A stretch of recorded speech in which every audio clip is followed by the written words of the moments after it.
Thank you for watching, liking, commenting, sharing, and subscribing right now. I produce free content, a mountain of free content for you on LockerGnome.com. Well, I'm not the only one creating the content there, of course, but I do a lot of these videos. We have at least 50 new things to share with you every week, and in many cases, much more than just 50 things to share with you all over the place, whether it's on YouTube, LockerGnome.com, Twitter, Facebook, Google+. And to produce this content, we need to offset costs. This is kind of my job. This is what I do, you ask. What do? I create content. And sometimes I create content for companies. A business may approach me and say, I like what you do. I like how you do it. Could you do it for us? And I say, sure. And they say, how much does it cost? And I say, it costs this. And we come to an agreement, and I can create content for other companies and businesses. In some cases, we will be sponsored.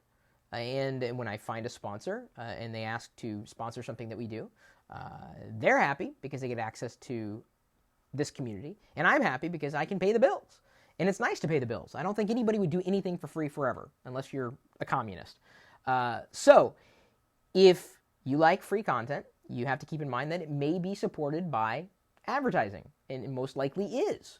And not to say that, advertising is great. Sometimes advertising annoys me, but I also understand that it's part of the product cycle. If you're getting free content, someone's got to pay for it, right? I could not do this. Could not do this if it didn't pay the bills. Let me put it this way. I would not do this if it didn't pay the bills. So I appreciate the support that the community gives back to us. And I know there are a lot of other content producers out there, whether you're one or not, understand that people who do produce videos and podcasts sometimes do seek a way to generate revenue, even if it's a small amount. So we've written up a list of guidelines for podcasters, vloggers, whoever, how to insert advertisements effectively into your podcast. Years ago, when we were sponsored by Microsoft, and we still do get sponsored by Microsoft on occasion, but we did a series of interviews at a search engine conference.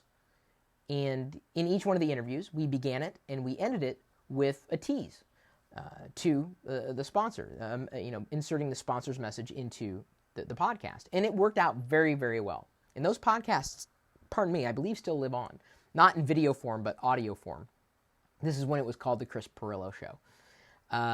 It's now since, of course, evolved into the Locker Gnome Daily Report at this point in time.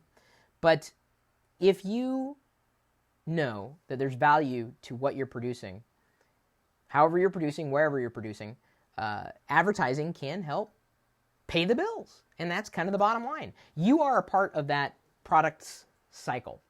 And so when you block ads and you brag about it, you're showing yourself as not a member of the community, but as just a random person. When you talk about how you circumvent the system that has been put in place, you're not doing anybody any favors other than yourself. You're stealing. So thank you for the support that you've given us all throughout the years and into the future. And if you are a content producer that is looking to further your podcast, your vlog, whatever you call it, your production of content online or offline, we've got some ways that it may be able to help you so that instead of complaining about other people who are doing better than you, you can actually start doing better. Probably a more productive use of your time. Yes, you could potentially be doing the same thing I'm doing. Wouldn't you rather do that? Wouldn't you? It's possible. Trust me. Even John for Lakers or Techno Buffalo posted about this the other day in a vlog that he did talking about how he got started. He cited me. Thank you for that, John. But he didn't just complain about what other people were doing. He did something.